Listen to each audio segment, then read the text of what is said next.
আসসালামু আলাইকুম ওয়া রাহমাতুল্লাহি ওয়া বারাকাতুহু। রমজান মাস ফরজ সিয়াম পালন করলাম, তারপরে শাওয়াল মাসের 6টি সিয়াম। ওলামারা বলেছেন যে এটি হচ্ছে ফরজ সালাতের পরে সুন্নতের মতো, সুন্নাতের আতেবার মতো। ফরজ সালাতের পরে মাগরিবের পরে 2 রাকাত সুন্নাত আছে না নেই, এশা পরে 2 রাকাত সুন্নাত, জোহরে আগেও সুন্নত আছে আর পরেও সুন্নাত আছে।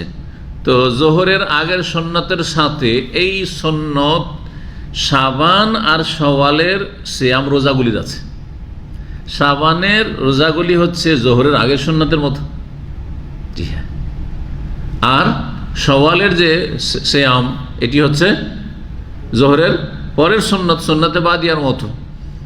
কি জন্য, হিকমত কি? এই যে সুন্নতগুলি রাখা হয়েছে, ফরজে যে ঘাটতিগুলি কিছু হয়েছে, যথাযথ যেইভাবে ফরজের কোয়ালিটি হওয়া উচিত ছিল হয়তো হয়নি, ঠিক আছে, একটু ঘাটতি হলো, এই ঘাটতি পূরণ আমার কি দিয়ে করব?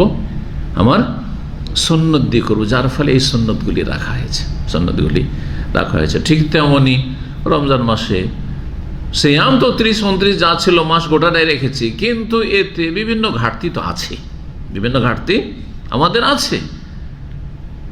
তো যেগুলোতে আমাদের সিয়ামগুলি দুর্বল হয়েছে, সিয়াম ভঙ্গ হয়ে যায়নি, ভঙ্গ হইলে নষ্ট হয়ে গেলে তো কাজা করতে হইতো, কিন্তু কাজা নেই, পুরা করেছি।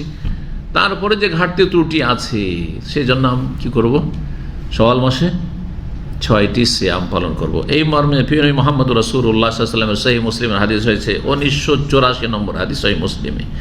আবু আইয়ুব আনসারী রাদিয়াল্লাহু তাআলা আনহু থেকে বর্ণিত, তিনি বলছেন, আন্না রাসূলুল্লাহ সাল্লাল্লাহু আলাইহি ওয়াসাল্লাম কাল, রাসূলুল্লাহ সাল্লাল্লাহু আলাইহি ওয়াসাল্লাম বলেছেন, মান সামা রমাদান, যেই ব্যক্তি রমজান মাসের সিয়াম পালন করলো, রোজা রাখলো, সুম্মা আতবাহু সিত্তাম মিন শাওয়াল, তারপরে শাওয়াল মাসের 6টি সিয়াম রাখলো, রোজা রাখলো, আতবাহু তারপরে রাখলো, কানা কাসিয়ামিদ দাহর, তাহলে তার জন্য হয়ে গেল সারা বছরের, সারা জীবনের সিয়াম। রমজানে 30 রেখেছে, হ্যাঁ, গোটা মাস রেখেছে, 30 আর 29, ঠিক না? তো রমজানের হয়ে গেল, আর বাকি 6টি, তো রমজানের 30 আর 6 36 হলো। 36-এ 10 দিয়ে গুণ দিলে কত হইল?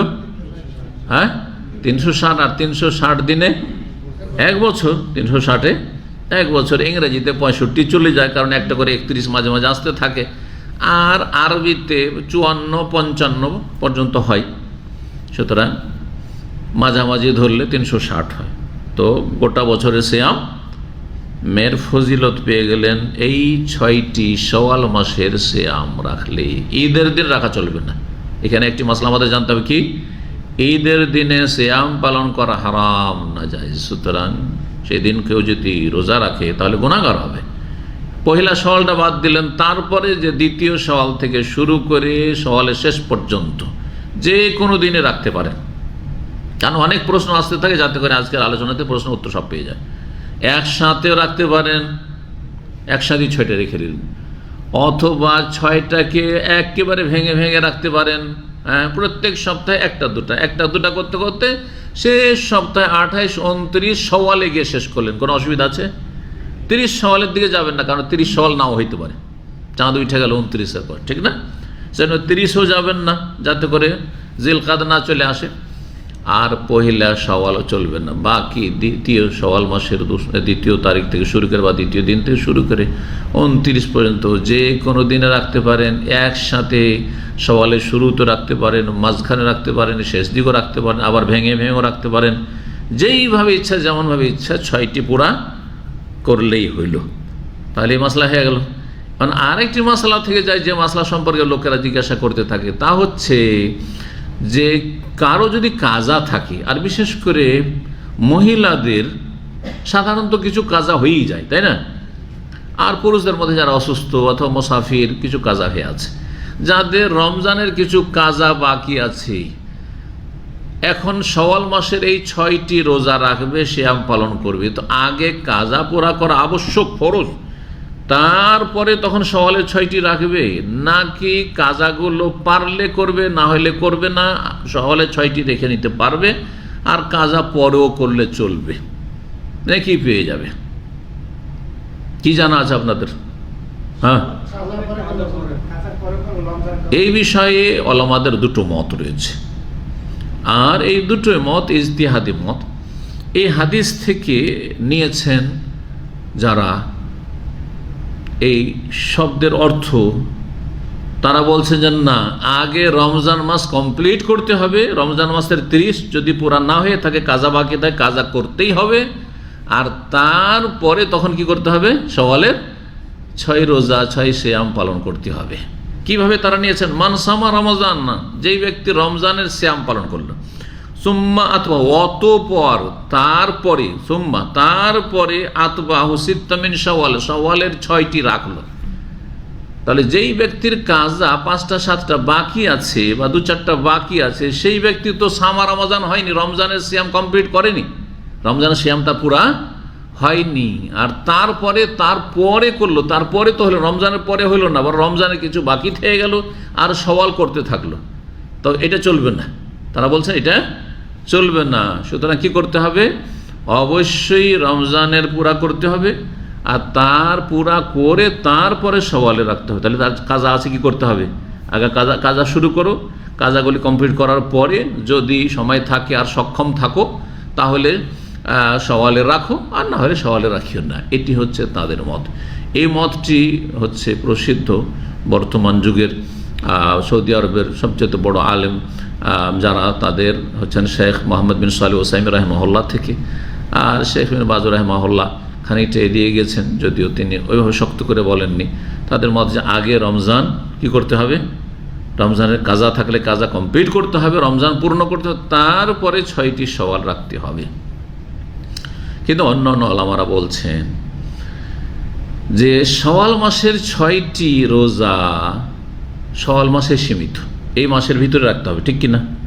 পক্ষান্তরে কাজার ক্ষেত্রে এক্ষুনি কাজা করতে এমন কথা আছে, কাজার জন্য 11 মাস সুযোগ রয়েছে। মা আয়েশা রাদিয়াল্লাহু তাআলা আনহা কাজা করতেন শাবানে গিয়ে, 10 মাস পরে। 10 মাস পরে গিয়ে করতেন কি? কাজা করতেন। কারণ রাসূলুল্লাহ সাল্লাল্লাহু আলাইহি ওয়াসাল্লামের খেয়াল রাখতে গিয়ে তিনি মনে করতেন যে থাক, রাখবো। কিন্তু যখন দেখা গেল সময় সংকীর্ণ হয়ে আসছে, রমজান চলে আসছে, তখন শাবানে গিয়ে কাজা শুরু করতেন, তখন কাজা করতেন। এখান থেকে কি বোঝা গেল? যে কাজাতে বিলম্ব করা জায়েজ, উত্তম নয়। কাজা যত তাড়াতাড়ি রেখে দেবেন তত ভালো, যাতে করে আপনি দায়িত্ব মুক্ত হলেন, আপনার কাঁধ থেকে ফরজের এই বোঝা নামলো, আল্লাহ না করে হঠাৎ করে মরণ চলে আসলো, তাহলে আপনার কাঁধে এই ফরজের বোঝা থেকে যাচ্ছে। সুতরাং বিলম্ব করা মোটেই উচিত নয়, কিন্তু জায়েজ, উত্তম নয়। জায়েজ বিলম্ব করা প্রয়োজনে। জি, যেমন অনেকে শীতকালের জন্য পৌষ মাঘ মাসে রাখবো, শীতকালে যখন আসবে ডিসেম্বর জানুয়ারি ছোট দিন হবে, তখন রাখবো ঠান্ডা দিন, ছোট দিন, না হলে অন্য দিন আমার কষ্ট হয় বা অসুবিধা হয়, কাজকাম করতে হয় ইত্যাদি, জায়েজ আছে, কোনো অসুবিধা নেই। তারা বলছেন যে না, কাজা যেহেতু 11 মাস করা চলবে, সুতরাং এই ক্ষেত্রে বলবো যে শাওয়ালের 6টির আগে কাজা করা উত্তম। কাজা করে নেওয়া ওয়াজিব নয় যে আগে কাজা করতে হবে তারপরে 6 শাওয়াল, এটা জরুরি নয়, ফরজ নয়, বরং কি বলবো? উত্তম। শুধু বলবো উত্তম হচ্ছে আগে কাজা করে নেন শাওয়াল মাসের শুরুর দিকে, আর তারপরে 6টি শাওয়ালের সিয়াম পালন করেন, এটা বেশি ভালো। কিন্তু যদি ব্যতিক্রম দেখছেন যে না, আমি 6 শাওয়াল করলে কাজা করতে পারছি না, আর কাজা করলে 6 শাওয়াল হচ্ছে না, আমি দুটোই করতে চাইছি, তো এই ক্ষেত্রে শাওয়ালের রোজাগুলি রেখে নেন, আর তারপরে কাজা অন্য অন্য মাসে আপনি করে নিতে পারেন। কাজার ক্ষেত্রে ভেঙে ভেঙেও কাজা করা যেতে পারে, আবার একটা নাও কাজা করা যেতে পারে, সব রকম করে কাজা করতে পারেন, আপনার জন্য ছাড় রয়েছে দীর্ঘ 11 মাস পর্যন্ত। এখানেই আজকের আলোচনা শেষ করছি। দ্বিতীয় মতটি আমি মনে করি যে এই মতটি হচ্ছে উত্তম, যদিও উত্তম হচ্ছে আগে কাজা করে নেওয়া, কিন্তু ফরজ করে দেওয়া যে আগে কাজা আর তারপরেই সওয়াল চলবে, আর না হলে চলবে না, না হলে নেকি পাবে না, আল্লাহ তাআলা আলাম। এটিকে, এই মতটিকে আমি প্রাধান্য দিই না। আমি বলি যে ভালো, বেশ ভালো যে আগে কাজা করে নিক, কিন্তু জরুরি নয়, আর তারপরে তখন শাওয়াল মাসের সিয়াম পালন করুক। কিন্তু কেউ যদি শাওয়াল মাসের সিয়ামগুলি পালন করে যে এর বেশি করতে পারবো না, এখন কাজা করতে গেলে শাওয়াল মাস আমার দ্বারা রাখা হবে না, তাহলে শাওয়ালের এই 6টা যেহেতু সীমিত সময় রেখে নিক, আর তারপরে কাজা অন্য অন্য মাসগুলিতে করে নেই। এটিকে আমি প্রাধান্য দিয়ে থাকি, যে সব ওলামারা দিয়েছেন তার সাথে আছি। আল্লাহু তাআলা আলাম। ওয়া সাল্লাল্লাহু ওয়া সাল্লাম আলা নবিয়িনা মুহাম্মদ ওয়া আলা আলিহি ওয়া সাহবিহি আজমাইন।